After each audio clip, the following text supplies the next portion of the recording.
Au TEP à toutes et à tous, madame, messieurs, chers téléspectateurs, et bienvenue sur les antennes de Kemet Télévision dans le cadre de la 3e émission préparatoire de l'événement Kemet Reconnexion 2026, 3e édition, événement organisé par Kemet Télévision.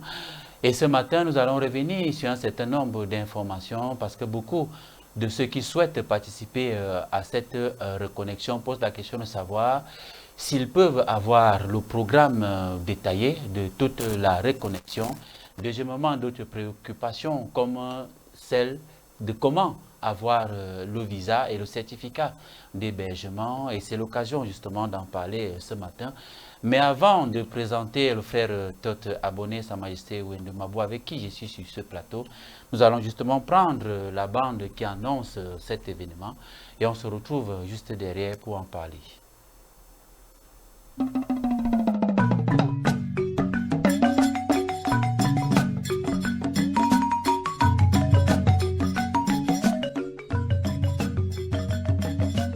Ils ont traversé les mers pour répondre à l'appel des ancêtres. En 2024, ils ont foulé la terre-mère. En 2025, ils ont renoué avec la flamme de la connaissance. Et en 2026, la reconnexion s'annonce encore plus grande, plus profonde, plus vibrante. Du 28 février au 10 mars 2026, Kemet Reconnexion revient au Cameroun, le cœur battant de l'Afrique éternelle. Viens recevoir le baptême kamite, première clé de ton réveil spirituel. Découvre les mystères du Fa, initie-toi à la sagesse du Mbok et laisse l'Afrique réveiller la divinité qui sommeille en toi. L'Afrique t'appelle, le temps du retour est venu. Pour toute participation,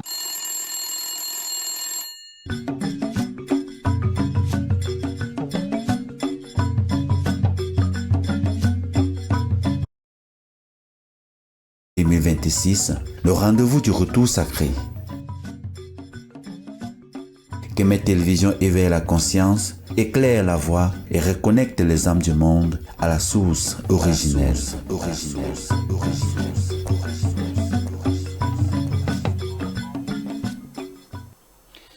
Retour sur le plateau, Tot Abonné, au TEP et bienvenue. Au TEP, moi j'en ai aussi. Au TEP, au frère Wendemabou. Ma conne, bien sûr, mitobo le bien, amatan, abonné, c'est au TEP à toutes les sœurs et à tous les frères de combat pour la Renaissance africaine. Moto Koni, tu peux nous expliquer Maman Kon Min Besse. Maman Kon, oui. Min Besse. Je vous salue tous. Mina Metan, qui est dans des villages, dans des campagnes. Mina Bon Newt, qui est dans des villes. Mina Seminasi, qui est dans tous les pays de la terre. Ça, c'est l'étone, non? Oui, c'est l'étone. Bon. Voilà. L'étone, c'est une langue. Et une langue qui relève des langues Béti. Du sous-groupe Bantou. Voilà, très bien. C'était important justement de faire la précision parce que c'est une langue qui vient de Fang Béti Boulou. Voilà. Toi c'est le Fombé du Bénin. Au TEP et bienvenue. Oui, au TEP, au frère Tot, au TEP à toi, Yamsi, au TEP à la régie, parce que sans la technique, on ne serait pas en train de faire cette émission. Au TEP à tous ceux qui nous suivent à l'instant. Et moi, quand mettons au top nous, mais mettons vivre dans les billes, mais le taux de mieux, mais le goût de miton, mais gouvernance que ma télévision zine alors le télé mito penouillé, bon de un tien nous et couteau à son éton. Mais moi, quand mettons il y a valou, non mais c'est le cause, non le cause ni tout même le cause ni peu bé, il y a valou mais bon il y a valou, mais ho il y a des masseurs numéro fia. Au vu de le temps là, il y a valou il y a bon. Et nous n'avons pas pour micro pour notre temps nous midi mais nous lo oui mais nous connaissons mais au FIFA n'a pas pour micro. Et je vais parler en fond le fond qui est une langue qui relève de la langue principale Adja qui est toujours une des langues bantoues. Et c'est vrai qu'on était sortis tous de la région des Grands Lacs, selon le trait migratoire, et se sont retrouvés dans l'espace culturel Tado. Et toujours de migration en migration, nos ancêtres se sont retrouvés et dans le golfe du Bénin. Quand je parle du golfe du Bénin, je parle du Togo, du Nigeria, du Ghana et du Bénin. Voilà. Et avec ce brassage interculturel, avec les Yoruba qui sont sortis directement du territoire de nos ancêtres et qui étaient déjà les autochtones de ces locaux, avec ce brassage interculturel avec les Adja qui parlaient pratiquement, vous allez voir beaucoup de mots en Adja rejoignant beaucoup plus sur les langues bantoues parce que, en fait, c'est nous-mêmes. Donc, comme il y avait déjà un premier groupe qui a occupé cette terre avec ce brassage interculturel, ça a généré d'autres langues secondaires dont la langue mère est beaucoup plus située, localisée au sud du Bénin, qui est le Fombé. D'accord.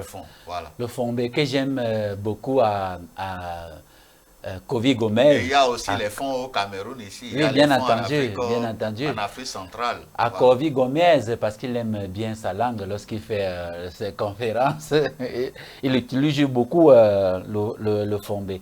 Moi également, je ne serai pas en reste. Hein. Donc, comme je viens à la fois du littoral et de l'ouest, je vais dire Nkemaye, en Yengi, à Yabasi, pour dire bonjour, bonsoir, salut.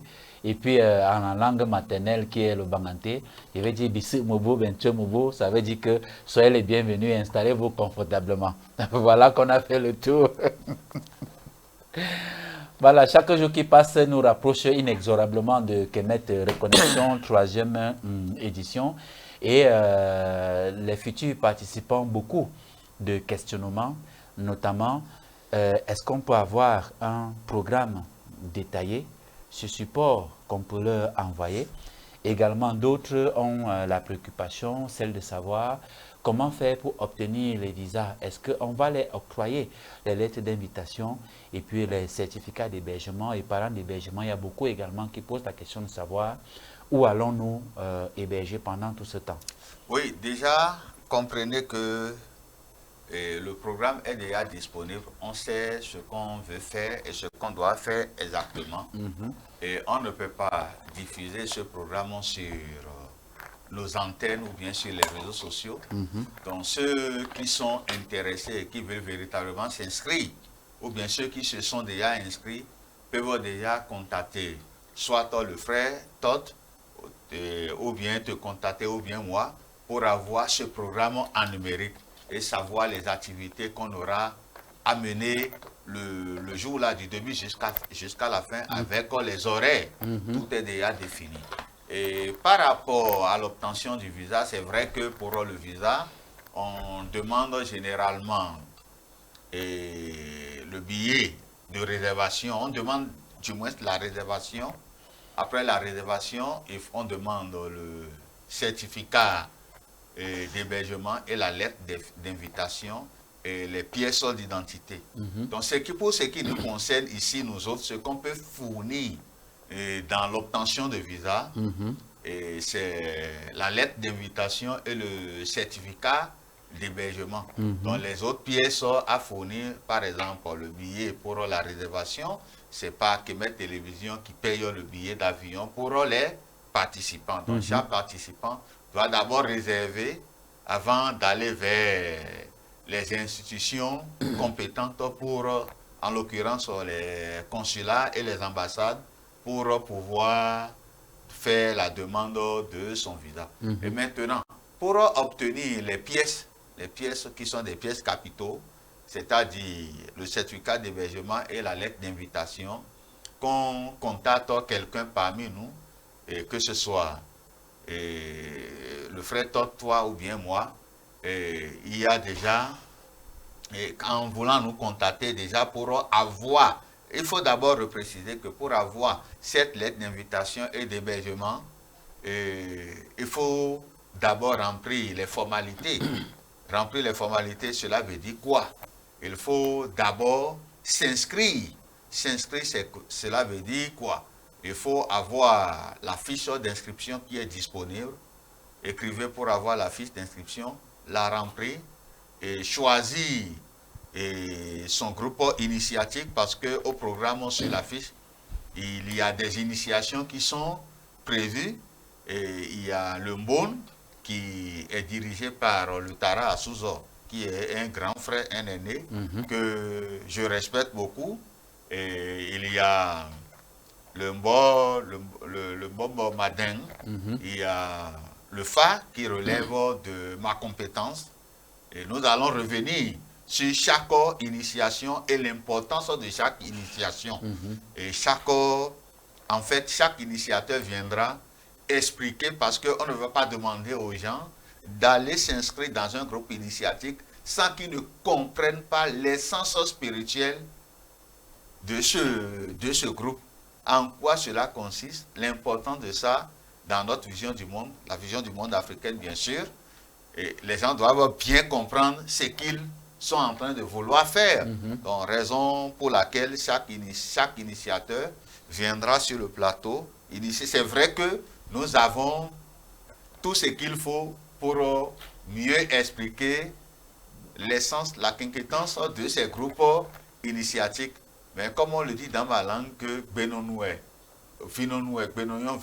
c'est celui qui jette en fait les colas, qui doit pouvoir interpréter les colas. Donc, c'est-à-dire que c'est pour mieux l'expliquer dans toutes les langues, pour que les participants soient au parfum de l'information tout comme nous. Il faudrait que ces initiateurs viennent sur le plateau pour pouvoir quand même nous édifier et édifier aussi les uns et les autres. Donc, il y a les groupes initiatiques, il y a aussi, on est en train de vouloir réintroduire le Mvungu. Réintroduire le Mvungu. Et quand je parle de Mvungu, il est normal, ou bien voire même nécessaire, pour ne pas dire obligatoire, qu'à travers cette édition, que nous rendons hommage à cette matriarche qui a passé tout son temps à œuvrer pour ce combat. Voilà, lequel combat? Le combat pour la liberté, la libération de l'Afrique en ce qui concerne l'agglutination. C'est l'emprisonnement, l'embrigadement mental dans lequel nous sommes depuis longtemps. Donc elle a passé tout son temps et tout le monde, les habitués de Kemet Télévision, savent que c'était une panéliste du nom et de Kemet Télévision, dont nous lui rendons hommage. Et la belle preuve, en image justement, nous la voyons. La belle preuve, voilà, pendant cette édition, la troisième édition, il y a les dispositions qui sont déjà prises pour que les honneurs lui soient rendus. Exactement. Durant, et pour que ceux peut-être qui n'ont pas eu la chance de la connaître sur les plateaux de Kemet Télévision puissent véritablement la voir. Merci à la régie de nous la voir balancer sur l'écran. L'écran. Elle qui a traversé, elle n'est plus de nôtre. Voilà, elle est de l'autre côté. Et elle, à travers son combat et tout ce qu'il a mené, et ce qui est sûr, elle est déjà dans l'océan sacré des ancêtres. Elle va veiller à ce que nous faisons soit effectivement une réalité. Et maintenant aussi, revenons à la dernière question qui était déjà que l'hébergement, le site est déjà connu, le site est déjà choisi. Nous sommes en train de l'apprêter pour que ces événements puissent véritablement avoir lieu dans de très bonnes, conditions. Dans ces locaux. Voilà, merci. Totabone, il y a en 2 semaines, Kemet Télévision a eu en son sein près de 300, 400 abonnés par là. Il y a ceux qui écoutent cette émission pour la première fois. Alors, pour eux, c'est quoi Kemet Reconnexion? Quel est le but de Kemet Reconnexion véritablement? Dans Kemet Reconnexion, on a 2 mots. On a Kemet, c'est-à-dire la terre des Noirs. On a Reconnexion, c'est-à-dire il y a eu rupture. Il y a eu rupture. Au départ, il y avait connexion. Il y a eu rupture. Et la rupture interpelle quoi? La rupture interpelle parfois la traite négrière, où on a exporté beaucoup de Noirs, des millions et des millions de Noirs en territoire outre-mer. Et ces Noirs se sont déconnectés de leur culture. Ils ont été inculturés à travers la culture européenne, la culture qui s'étend même jusqu'en Amérique du Nord, en Amérique du Sud et partout. Donc, et c'était la première véritable coupure. Oui, ça c'est pour ceux qui sont en territoire outre-mer. Maintenant, donc, ils ont perdu les langues africaines, ils ont perdu les rites initiatiques, la vision du monde, la spiritualité au sens global. Maintenant, la deuxième déconnexion survient avec les campagnes d'évangélisation par les prêtres de l'église catholique. Et donc la colonisation. Oui, donc des églises protestantes et autres, des pasteurs et autres. Que tu n'aimes pas beaucoup. Voilà, et donc ils ont balisé le terrain à la colonisation et ils ont massivement participé, ils continuent massivement de participer aujourd'hui à la déconnexion du peuple noir. Exactement. Donc l'expression reconnexion est donc une interpellation à un retour à la vision africaine du monde, à un retour à la spiritualité africaine, à un retour à la culture africaine et à un retour à la redécouverte de l'histoire non falsifiée de l'histoire de l'Afrique noire. Donc la reconnexion interpelle à tous ces niveaux. Tous les Noirs doivent reconnaître leur véritable histoire. Au-delà, ou tout au moins en dehors de ce que disent les historiens académiciens de l'école occidentale, en dehors de ce que disent la Bible et le Coran, y compris la Torah, sur le peuple noir ou l'Égypte et autres, les Noirs doivent se reconnecter à leur mémoire historique véritable. Et cette mémoire historique, on peut la retrouver sur les papyrus, sur des gravures, sur des pierres, sur des roches, sur des pyramides et autres. On peut aussi la retrouver à travers les griots. On peut la retrouver à travers la mémoire initiatique. On peut remonter ces connaissances à travers tous ces moyens. Il y a maintenant la maîtrise des langues négro-africaines. Donc il faut retourner en terre africaine, collaborer avec ceux qui organisent des événements comme celui-ci, Khmer Reconnexion, pour réapprendre, par exemple, à parler les langues béti, les langues bantou, etc., etc. Parce que la langue est le véhicule de la pensée, la langue est le véhicule de la science d'un peuple, de la culture d'un peuple. Ensuite, il faut réapprendre à découvrir la culture africaine. C'est quoi le tam-tam? À quoi renvoie le tam-tam? C'est quoi le balafon? Quel est le rôle du balafon? C'est quoi les sistres? Quel est le rôle du sistre? C'est quoi, que sais-je encore, ce que les griots utilisent là, ils appellent ça l'omvet. C'est quoi l'omvet? Ils doivent reconnaître ça. Et même ce qu'on appelle aujourd'hui percussion. Les percussions. Donc il faut reconnaître tout ça. C'est d'ailleurs la raison pour laquelle on va créer une plateforme, une plage pour le tam-tam. Ceux qui communiquent avec le tam-tam. Ça va permettre aux gens de comprendre le langage du tam-tam. Et au-delà des choses comme le tam-tam, il y a le vestimentaire. Quelles sont les tenues africaines? Quels sont les motifs africains? Quels sont les modèles africains? Au-delà de ça, il y a l'art, de la musique. Quel type de musique est propre au rite initiatique? Il y a, en plus de ça, il y a la sculpture, la peinture. Il faut se reconnecter à ça. Maintenant, il y a donc le volet initiation.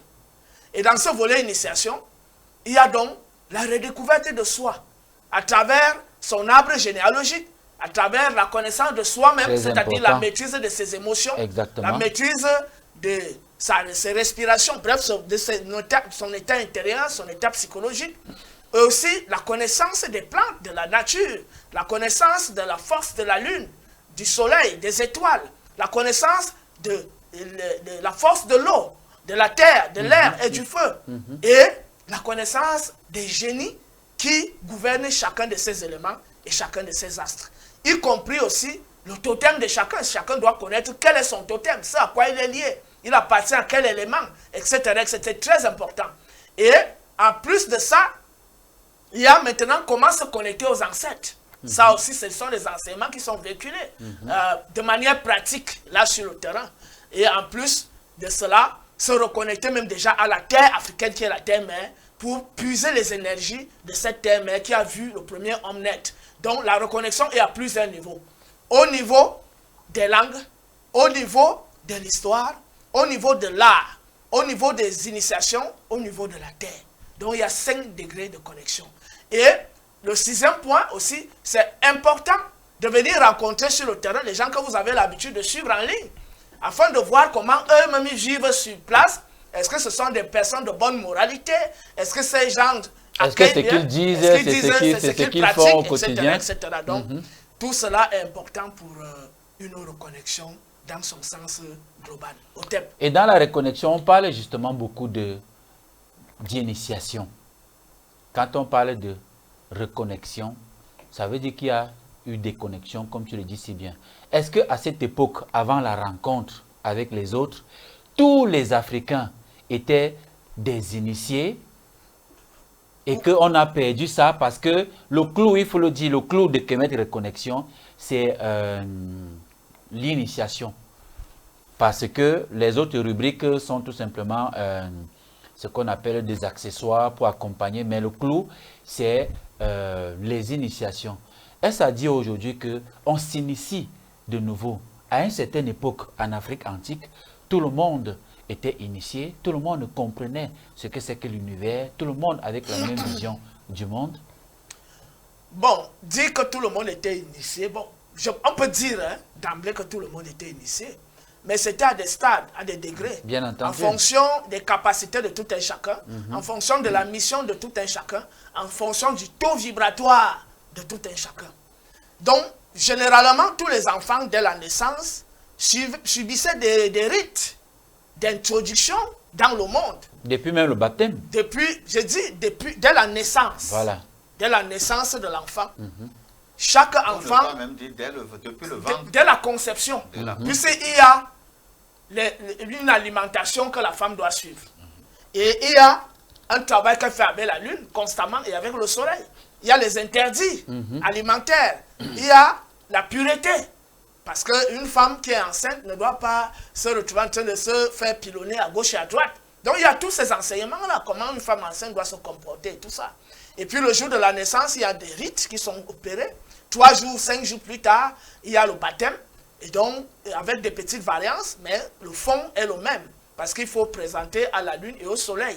Et il faut verser de l'eau. Donc, généralement, certains versent de l'eau à la toiture. Cette eau coule, ça coule sur l'enfant. D'autres ont d'autres méthodes. Oui, voilà. Quand il s'agit, l'essentiel est, le principe était qu'il y ait l'eau de la pluie, qu'en Afrique, qu'on considère comme la transpiration, les sécrétions de la lune. Voilà. Et quand cette eau doit tomber sur l'enfant. Voilà. Et nos ancêtres, à un moment donné, ont trouvé une approche. Et quand l'enfant vient au monde pendant une période non pluvieuse, voilà, il faut verser l'eau de la pluie sur la toiture. Et que cette eau tombe sur l'enfant. D'accord. Et pour mettre l'enfant en situation de la pluie, en fait. Voilà. Donc, il y a donc ce baptême introductif. Et puis, il y a un ensemble de rites, de blindage, de protection et autres. Ensuite, l'enfant se met à l'école traditionnelle. Le petit garçon, à partir de 7 ou 9 ans, se met avec les papas. Mais il commence d'abord à suivre la formation maternelle dès 0 ans jusqu'à 7 ans ou 9 ans. Donc, il est d'abord introduit à la connaissance de la société, à la connaissance de certaines choses sur lui-même et sur le monde, via sa maman.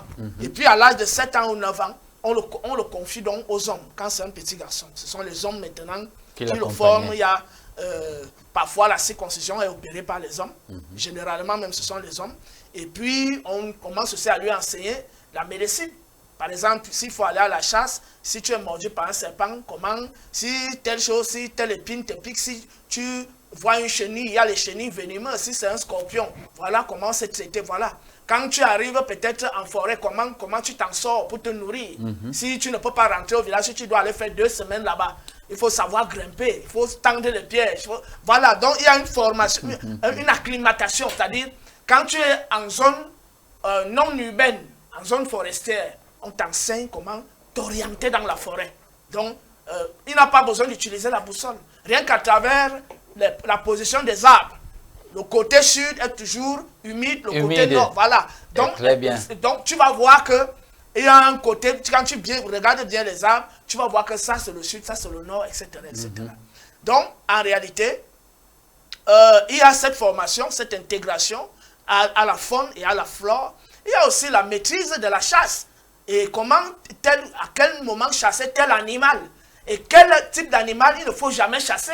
Parce que ça peut être le totem de la communauté. Quand tu arrives en forêt, si tu vois tel phénomène se produire, ça veut dire que c'est une grande entité qui est là. Il ne faut pas t'approcher de ce lieu. Parce que beaucoup ont voulu aller essayer et se sont fait engloutir et tout ça. Dans les eaux, il y a des endroits où les eaux tournoient. Il ne faut pas aller dans ce genre d'endroit. C'est très profond. Voilà, donc on enseigne l'enfant à connaître la nature.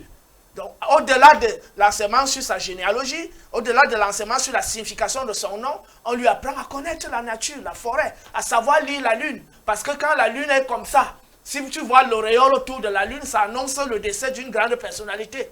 Quand c'est autour du soleil, c'est quelqu'un de plus puissant. Voilà. Quand tu vois l'étoile filante, ça veut dire ceci. Quand tu vois le croissant lunaire, la lune en croissance, ça veut dire ceci. La pleine lune veut dire ceci. La lune en décroissance veut dire ceci, etc. Donc, l'enfant a été introduit à toutes ces connaissances. Et c'est exactement la même chose que la jeune fille commençait aussi à subir. Elle est d'abord formée par sa mère à la maison. Et ensuite, à l'âge de 7 ans, elle est remise aux prêtresses, c'est-à-dire au matriarche, aux mamans qui maîtrisaient aussi les secrets de la nature dans les rites initiatiques féminins. Et donc, la jeune fille se faisait former, on lui apprenait à connaître, à savoir lire ses menstrues avec la lune. Elle ne lisait pas les menstrues avec le cahier comme les gens font aujourd'hui. Elle savait lire ses menstrues avec la lune. Et il faut savoir comment, quand tu accouches, comment te faire accoucher s'il n'y a pas une femme à côté. Si par exemple tu es allé travailler en brousse, ou s'il y a la guerre, que vous êtes en train de fuir, il n'y a pas les hôpitaux, comment tu fais pour te faire accoucher? Couper le cordon et que l'enfant vive. L'enfant vive et tout ça. Donc, il y a ça. Et maintenant, l'allaitement. Qu'est-ce qu'il ne faut pas manger pendant que tu allaites l'enfant? Qu'est-ce qu'il ne faut pas faire? Il ne faut pas entretenir les rapports sexuels. On enseigne tout ça à la femme. Comment entretenir la grossesse, comment se faire accoucher, comment entretenir le nouveau-né, jusqu'à quel type d'aliment il doit commencer à prendre, notamment le sein maternel. Et si tu n'as pas le lait, voilà les aliments que tu dois consommer pour que le sein puisse avoir le lait. Ensuite, il y a une alimentation que la maman doit avoir pendant l'allaitement de l'enfant. Et puis, si l'enfant commence à chauffer, s'il chauffe au bas-ventre, s'il chauffe au front, il faut maîtriser le corps de l'enfant. Et là, à partir de là, si le ventre est ballonné, voilà, tu peux lui administrer une purge. Voilà.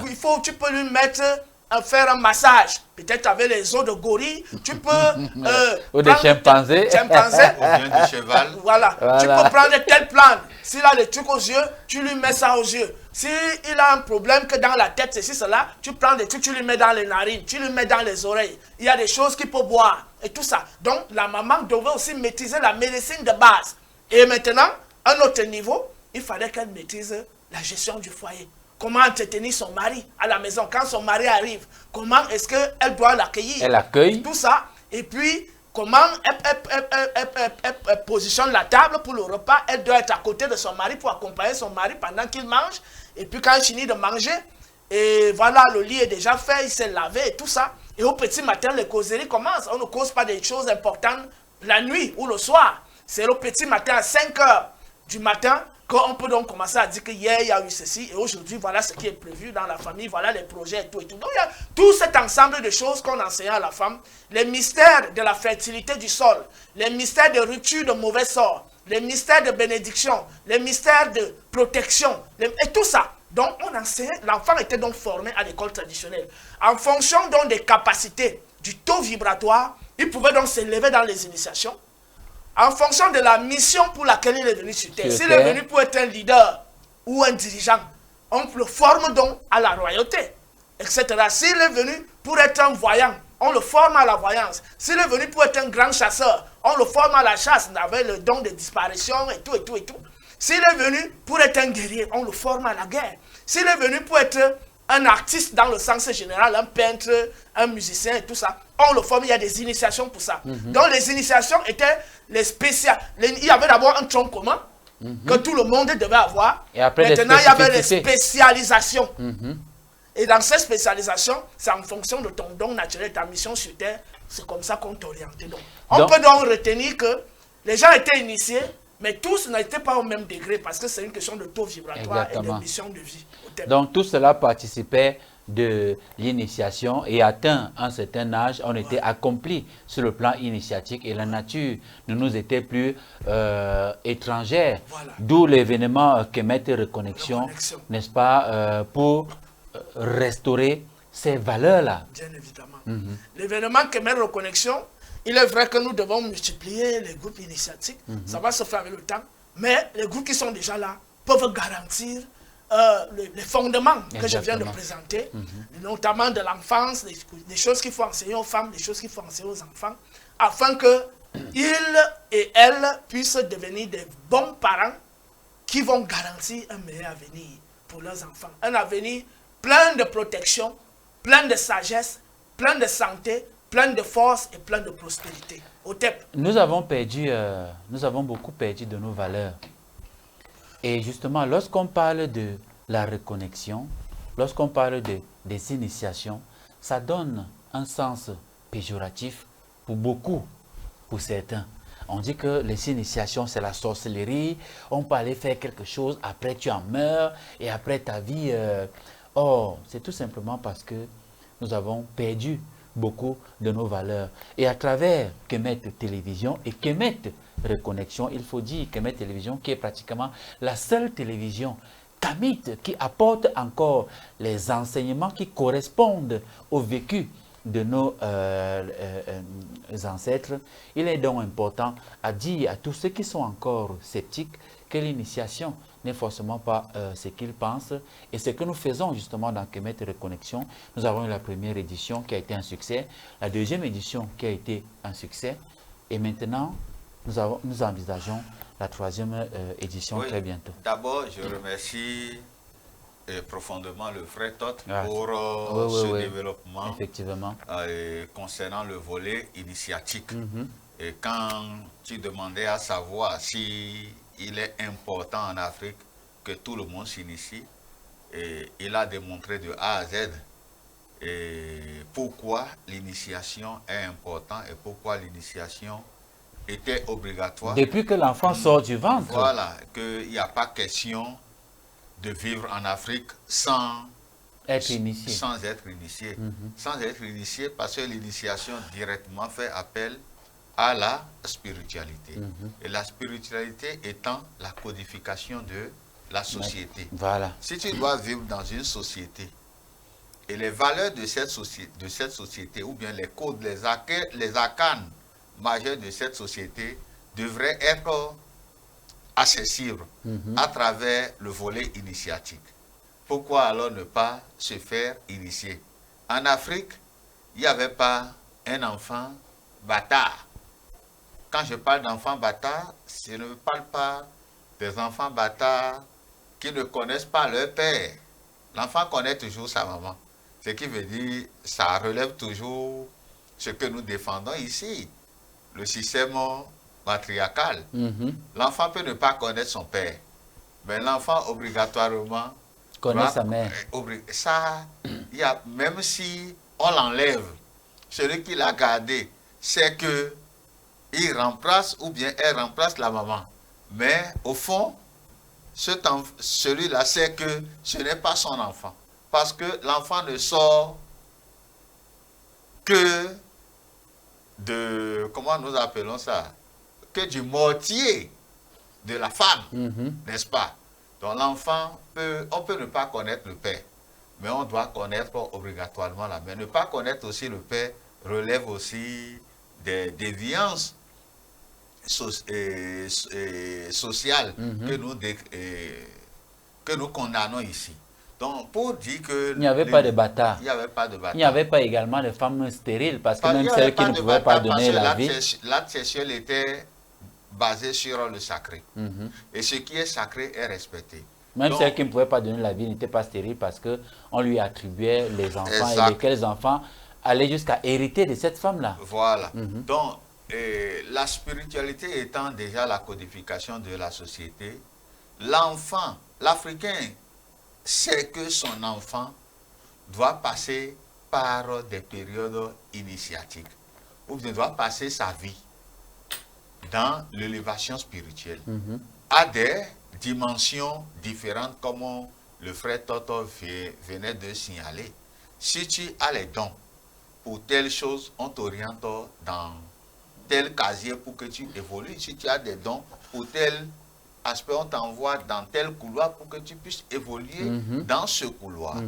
Et c'est peut-être ça que certains peuples pratiquent aujourd'hui. Et quand on découvre le talent chez l'enfant, déjà à partir de la maternelle, on l'oriente dans ses prédispositions et qu'il apprenne tout autour de ces prérequis avec lesquels il est venu dans ce monde. Mais ceux qui nous ont agglutinés, ceux qui ont pris l'Afrique d'assaut, ont su que les Africains sont dotés des talents purement initiatiques. Parce que l'enseignement, la formation en Afrique est initiatique. Tu peux aller faire les écoles, avoir les grands diplômes, mais quand tu n'es pas initié pour, cette formation ne servira à rien. La belle preuve, les techniciens, les ingénieurs, les politiciens, tous ceux que nous avons aujourd'hui, œuvrent pour quoi et pour qui? Vous connaissez la réponse à cette question. Œuvrent pour l'intérêt des autres, l'intérêt d'un autre peuple. Œuvrent pour les Occidentaux, mais parce qu'ils ne sont pas initiés pour. L'enseignement, la formation et tout ce que nous connaissons a un volet purement initiatique. On ne fait pas, on n'enseigne pas sans l'initiation. Moi, je me rappelle de notre enfance, et quand il faut même compter une histoire, il faut dire une histoire autour du feu le soir, il y a des rituels qu'on fait d'abord avant de commencer par raconter l'histoire. On vous demande, par exemple, de tirer les cils ou bien les sourcils. On vous demande de consommer certaines portions qu'on mettait dans l'eau ou bien dans un peu de l'eau de coco ou bien dans le jus ou bien dans le soda ou bien le domptol ou bien le vin du palme qui est destiné aux adultes.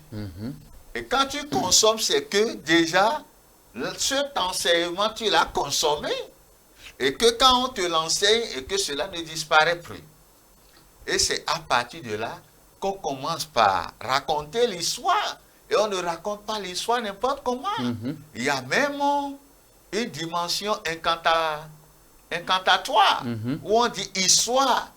Et vous autres, en tant qu'apprenants, vous répétez raconte. Histoire, raconte, soit 3 fois, 7 fois ou bien 9 fois. Généralement, les nombres que le profane considère comme impairs. Mais en tant qu'initié, ces nombres, en fait, ne sont pas des nombres impairs. Il y a ce que nous appelons le 1 magique et qui a été découvert dans les mathématiques à travers le phénomène de la factorisation.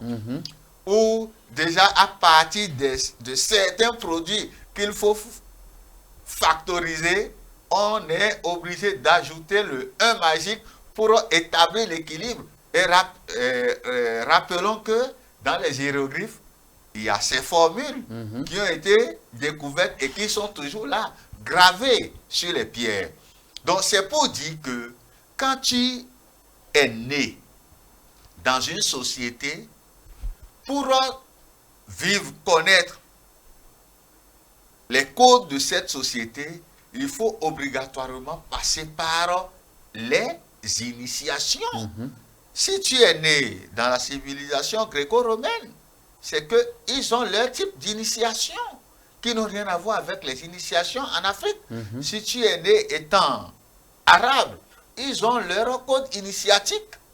Les peuples issus de la tradition judéo-chrétienne pratiquent beaucoup plus sur le baptême, qui permet de connecter l'enfant à sa société, comme le frère Toto vient de le dire. Ce baptême même qui est un plagiat du baptême africain. On ne veut même pas encore aller là-bas, parce qu'on a déjà fourni, le frère Toto a déjà fourni tous les arguments scientifiques et historiques pour démontrer que ces pratiques ont été purement une tricherie mal copié de nos traditions authentiques. Ce qui veut dire que nous sommes les détenteurs de ces pratiques, nous sommes les détenteurs de la spiritualité et des différentes civilisations qui existent au sein de l'humanité.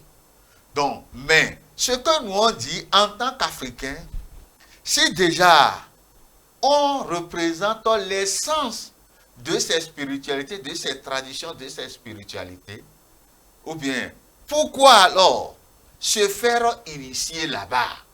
C'est que l'Africain a tendance à croire que tout ce qui sort de lui est diabolique. Si c'était diabolique, est-ce que les autres allaient fonder leur système de vie sur ces valeurs? Là-dessus, exactement.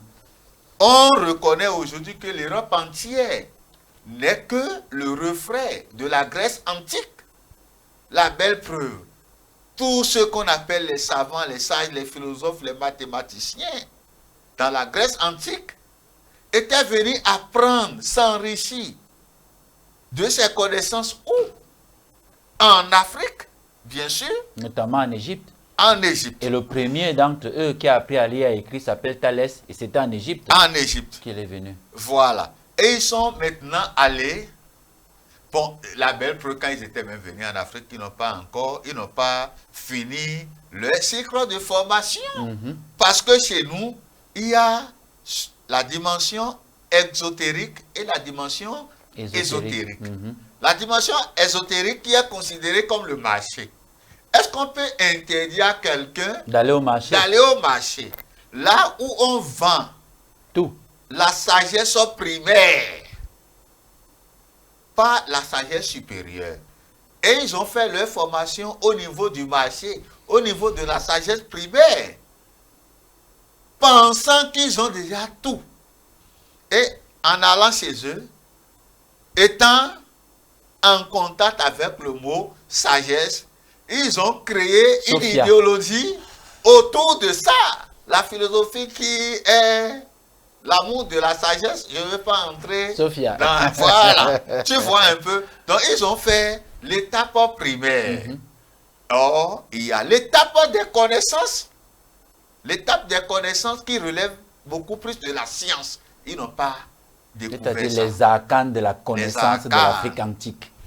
Et le peu qu'ils ont eu, ils ont imaginé maintenant le reste pour pouvoir se construire une base erronée dans laquelle beaucoup d'Africains s'identifient aujourd'hui. Justement. Et comme on est en train de déconstruire ces choses pour faire rétablir la vérité, il est important qu'on propose aux gens une alternative. Une alternative. Une alternative selon laquelle que les arcanes majeurs de cette spiritualité qui représente la codification de la société authentique existent toujours. C'est vrai qu'il y a beaucoup d'amateurisme, il y a beaucoup d'usurpation aujourd'hui.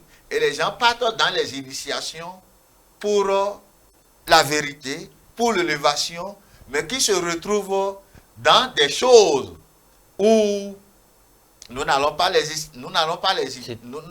citer. Mais ceux qui sont généralement, ceux qui viennent en Afrique, dans la vérité, se retrouvent toujours sur le chemin de la vérité.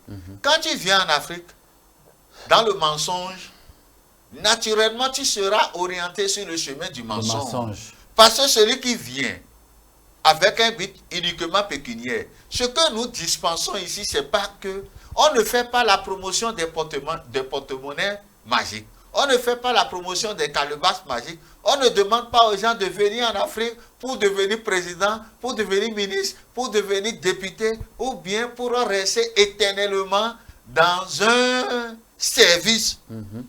Mais on demande aux gens de venir en Afrique pour s'approprier de leur histoire, de leur culture, sur tous les volets. Si je les cite, c'est que je reprends les mots du frère Tot. Et maintenant, pour mieux accomplir ce pourquoi on est venu, la pratique de la Eka, de notre spiritualité. Un Africain qui ne s'identifie pas dans ça, les codes de l'Afrique disent qu'il n'est pas africain. Parce que tu peux être noir, revendiquer l'Afrique comme tout, Mais si tu n'as pas passé par le volet initiatique, c'est que tu n'es pas africain. C'est ça qui te connecte à l'Afrique. Exactement. Voilà pourquoi c'est vrai que avec l'envahissement, avec tout ce qu'on a connu, il y a eu un repris.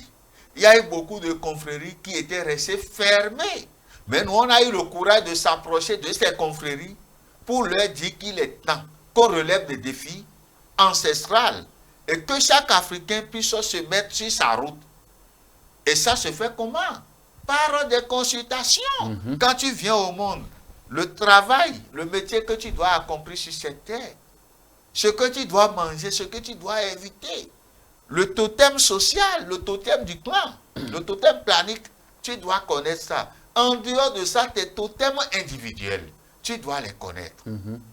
À partir du volet initiatique, c'est en les connaissant maintenant que tu commences par mener ta vie. Si dans ta vie, tu dois être un magistrat, ça se dessine dès la première initiation. Exactement. Et on te fait les initiations qu'il faut.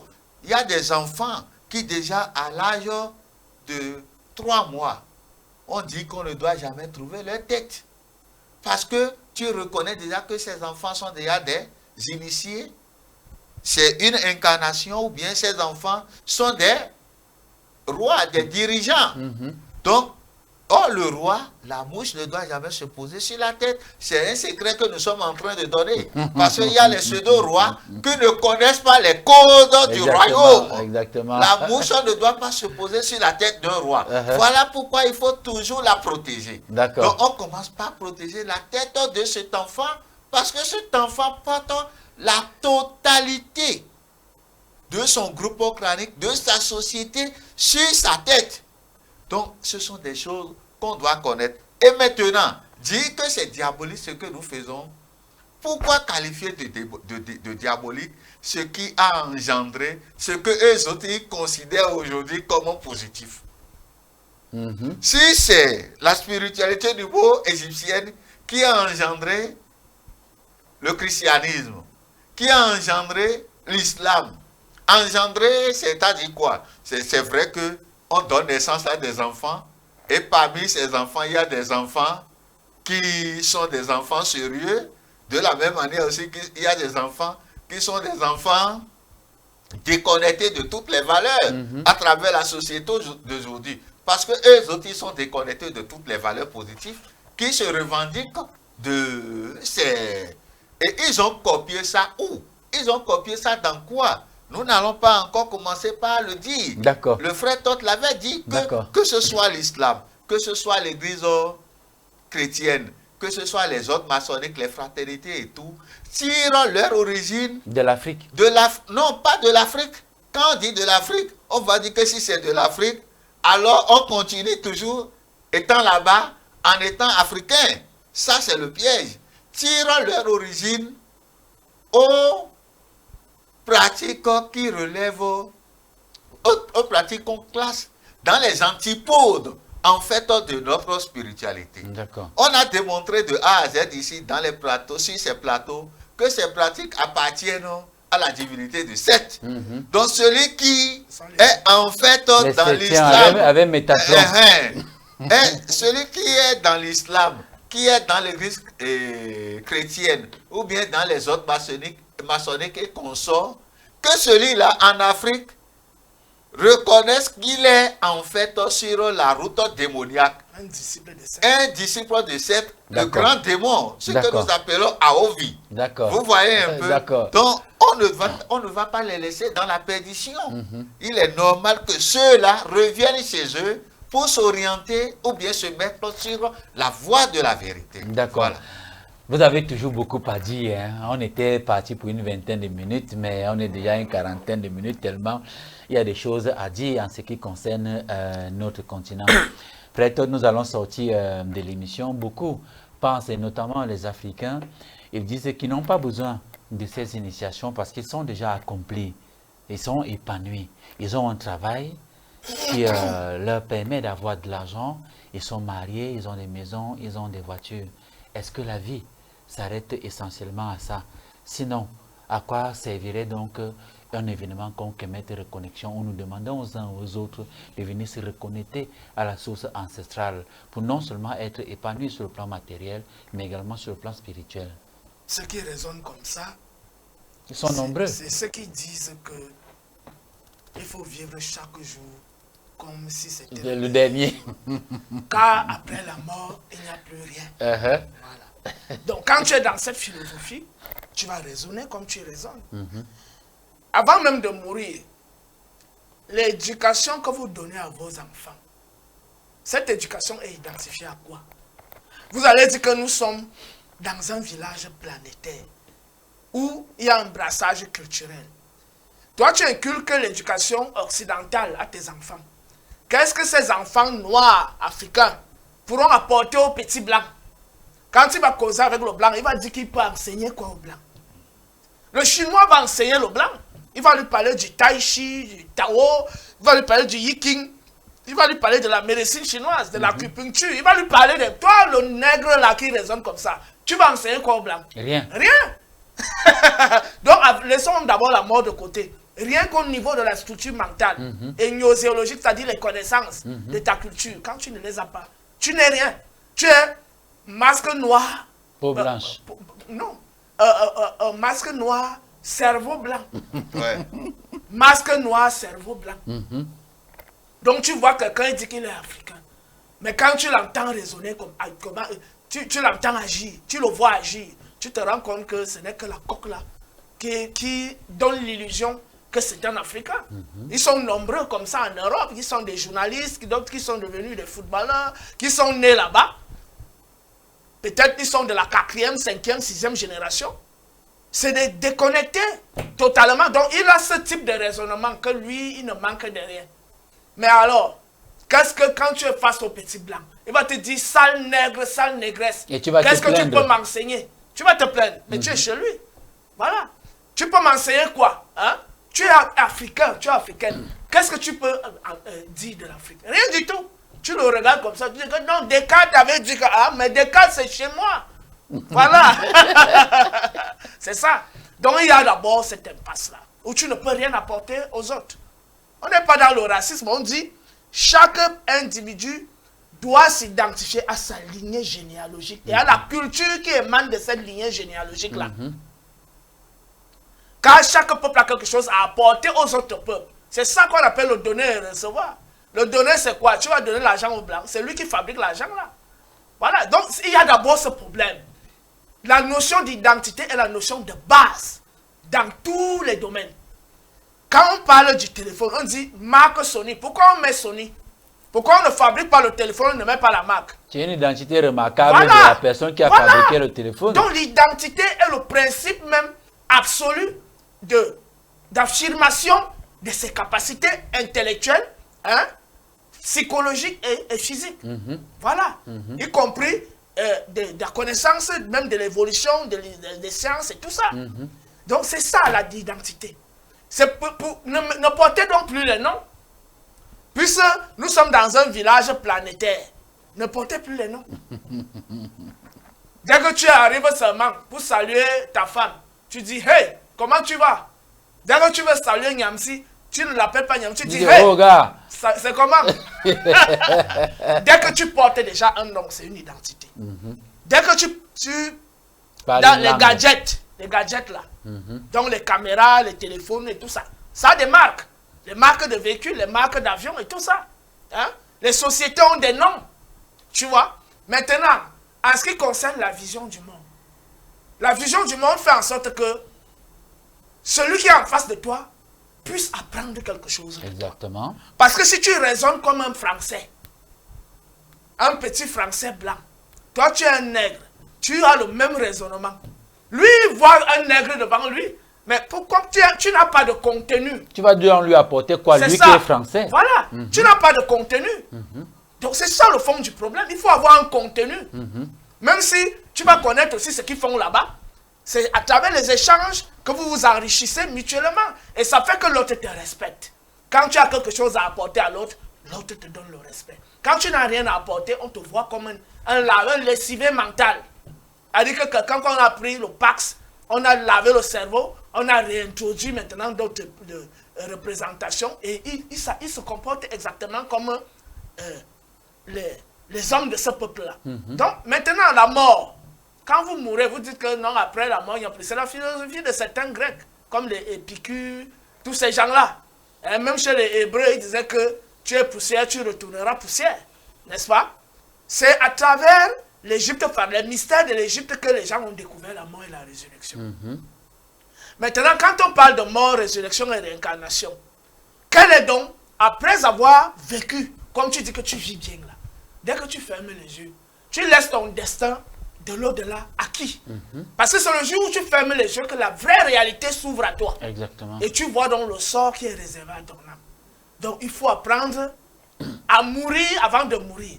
Et il faut apprendre à bien vivre en conformité avec les lois de l'univers. Avant de mourir. Avant de mourir. Pour savoir où on va, comment ça se passe, quel est le processus, etc. etc. Très bien. On ne peut donc pas dire qu'on vit, on est dans l'opulence, sans se soucier de du sort de son âme ou de son esprit après la mort. Sans se soucier de ce qu'on peut apporter aux autres. Sans se soucier de l'héritage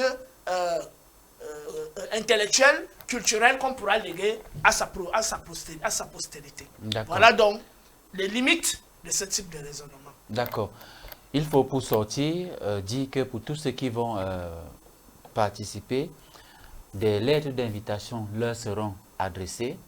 Également les certificats d'hébergement pour l'obtention du visa afin de venir au Cameroun pour cette reconnexion. Oui, bien sûr, on en a déjà parlé, que pour avoir ces lettres d'invitation ou bien les certificats d'hébergement pour la demande de visa, il faut faire recours à un de ces numéros qui s'affiche sur l'écran. Exactement. Et les gens qui connaissent le frère Toth peuvent directement le contacter. Les gens qui te connaissent également, et moi de même. Et sur les fiches d'inscription, il y a le montant qui est fixé pour la participation. On évite de le dire pour éviter les polémiques. Et rappelons déjà que en Afrique, rien n'est...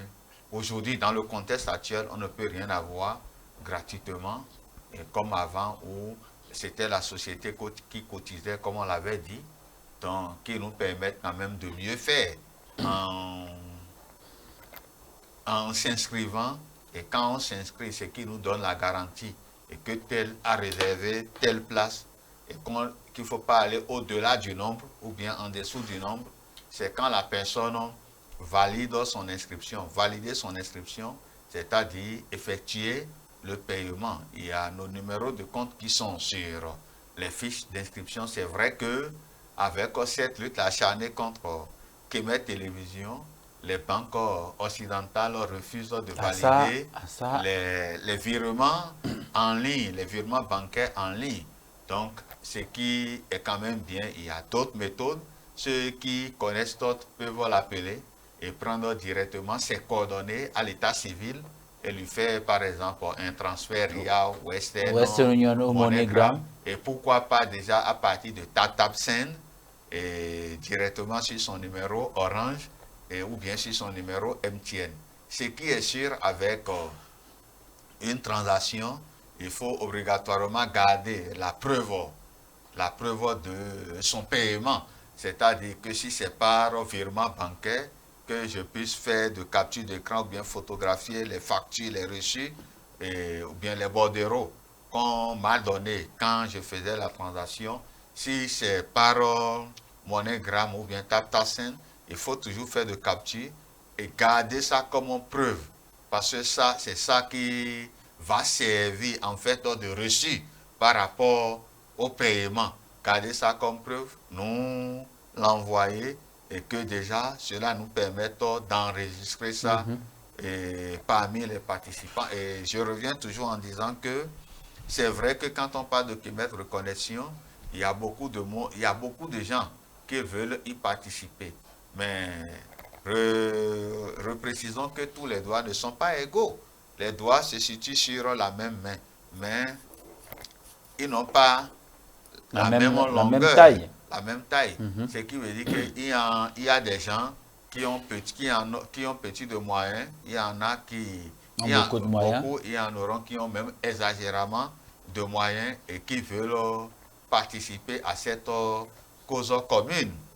Mais si moi, je me vois que je vais toujours le dire, parce que je l'avais dit dans les dernières émissions concernant Kemet Reconnexion, je suis en mesure peut-être de couronner quelqu'un ou bien 2 ou 3 personnes pour que cette personne qui a envie de participer à cette reconnexion et qui n'a pas ses moyens, et si j'ai les moyens de payer, par exemple, au taux forfaitaire qui a été fixé, de payer pour moi, je peux payer pour 3 personnes, que je fasse ça et qu'on s'oriente effectivement sur la voie de nos ancêtres, faire participer les gens qui ont la volonté, qui ont le désir de revenir à la source, mais qui ne peuvent pas à cause de certains moyens. Donc, quand ceux-là vont dire que, bon, dans mon inscription, je couronne ou bien je valide pour 3 personnes, nous autres, à notre niveau, nous allons voir les personnes qui sont disponibles et qui n'ont pas de moyens et qu'il faut intégrer. On peut aussi même payer sans même ne pas venir, sans venir. Quand peut-être à cause de mon agenda, à cause de mon emploi du temps, je n'ai pas le temps et j'ai les moyens, je peux décider de payer pour faire participer quelqu'un d'autre. Au-delà de ces frais d'inscription, quelqu'un peut dire, cet événement, vous avez, qu'on le veuille ou non, il faut voir tous les moyens du moins que nous déployons pour la réussite de cet événement. Donc les gens peuvent déjà nous aider à mieux faire en disant que pour cette reconnexion, je vous donne 5 000, je vous donne 10 000, je vous donne 100 000, je vous donne 200 000. Tout est, on accepte tout aide ici. Et tout en rappelant aussi que les projets concernant la montée permanente sur un réseau satellitaire, c'est toujours d'actualité. Et les projets qui concernent aussi l'installation des panneaux solaires pour que Kemet Télévision puisse être libre sur le plan énergétique et l'énergie électrique, bien sûr, c'est encore d'actualité. Et nous aussi, nous avons mené nos propres combats. On a trouvé un peu, tout comme les Africains, parce que ce n'est pas notre télévision, c'est la télévision des Africains. Exactement. Donc, en tant qu'Africains, nous avons aussi mobilisé, on nous a fait un devis, on a une facture d'environ 12 millions pour la concrétisation de ce projet, pour avoir une mini-centrale solaire. Pas parce que pour avoir une centrale solaire, c'est beaucoup d'argent. Il faut parler des milliards. Mais la facture, le devis qui est sur table, c'est autour de 12 millions. Et dans les 12 millions, je ne peux pas dire combien toi tu as mobilisé, je ne peux pas dire combien le frère toi tu as mobilisé, je ne peux pas dire combien moi aussi j'ai mobilisé. Mais c'est insuffisant. C'est insuffisant. Parce que si c'était suffisant, on ne serait pas en train d'en parler. Exactement. Donc on demande aux uns aux autres de nous accompagner dans ça. Parce que Kemet Reconnexion n'a rien à voir avec le fonctionnement de Kemet Télévision au quotidien. Une entreprise formelle qui paye ses fonctionnaires, qui paye les factures et tout. Donc aidez-nous toujours à ce qu'on soit existant pour que ce combat puisse continuer. Merci. Voilà, merci d'être venu. Que tous ces frères et des sœurs qui partent dépenser beaucoup d'argent à la Mecque, à Rome et autres, qu'ils viennent se reconnecter.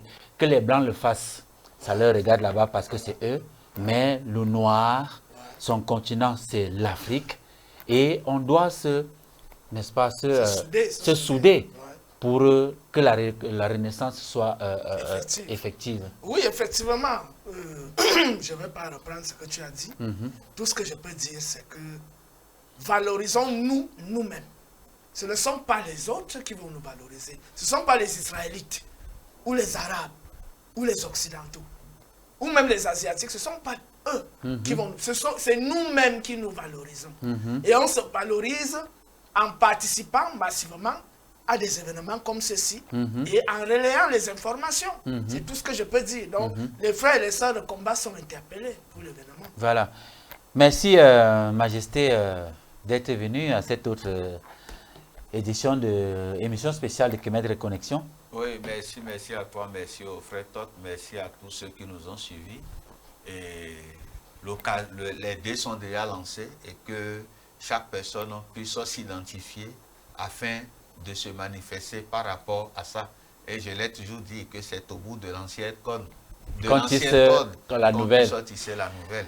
On est en train de mobiliser, de mettre sur place l'ancienne code afin que les nouvelles codes puissent être tissées à travers Kemet Reconnexion. Voilà, madame, monsieur, chers téléspectateurs, les informations contenues dans la fiche d'inscription sont consacrées essentiellement à ceux qui vont souscrire pour la 3e édition de Kemet Reconnexion et également